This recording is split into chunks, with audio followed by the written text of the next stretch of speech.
بسم اللہ الرحمن الرحیم الصلاۃ والسلام علی رسولہ الکریم۔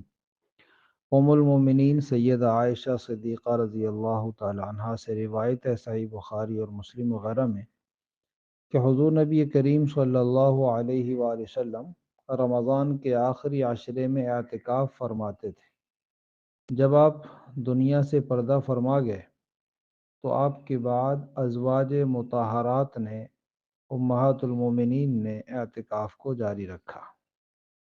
تو اس حدیث مبارکہ سے معلوم ہوا کہ یہ اعتکاف والی عبادت، رمضان کا مسنون اعتکاف، جس طرح مردوں کے لیے مسنون ہے، سنت ہے، اسی طرح عورتوں کے لیے بھی اعتکاف سنت ہے۔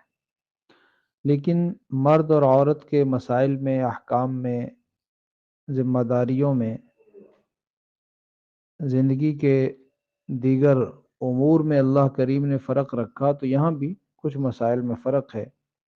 ایک تو یہ ہے کہ عورت کے لیے اعتکاف بیٹھنے سے پہلے اگر وہ شادی شدہ ہے تو اپنے شوہر، اپنے خاوند کی اجازت ضروری ہے۔ دوسری بات یہ کہ حیض و نفاس سے پاک ہونا یہ بھی ضروری اور شرط ہے۔ اور تیسری بات یہ ہے کہ وہ عورت روزہ بھی رکھ سکتی ہو، اعتکاف کے لیے روزہ بھی شرط ہے۔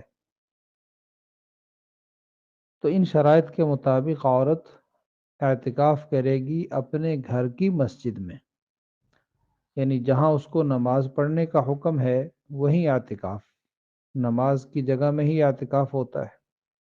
تو اگر گھر میں پہلے سے جگہ مخصوص ہو نماز کے لیے تو وہیں اعتکاف کرے، ورنہ کوئی کمرہ، کوئی کونا مختص کر کے وہاں اعتکاف کرے گی۔ اعتکاف کی حالت میں جس طرح مرد مسجد سے نہیں نکل سکتا بغیر ضرورت کے، اسی طرح عورت بھی اپنی اعتکاف کی جگہ سے نہیں نکل سکتی۔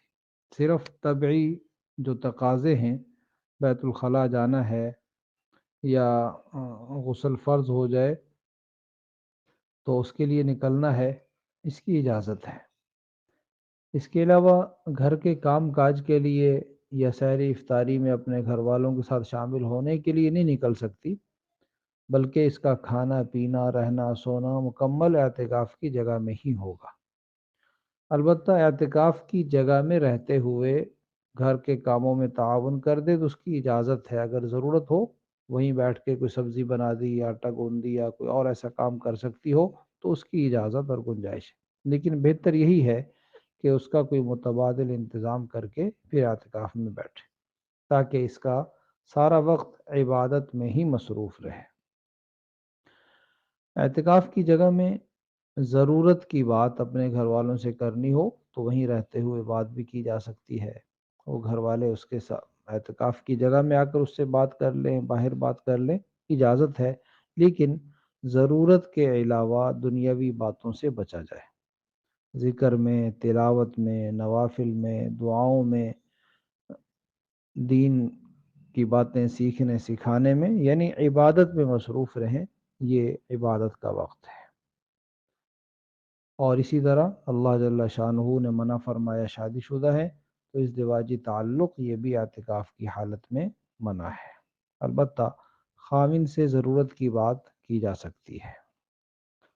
اللہ تعالی ہمیں دین کی صحیح سمجھ عمل کی توفیق نصیب فرما دے۔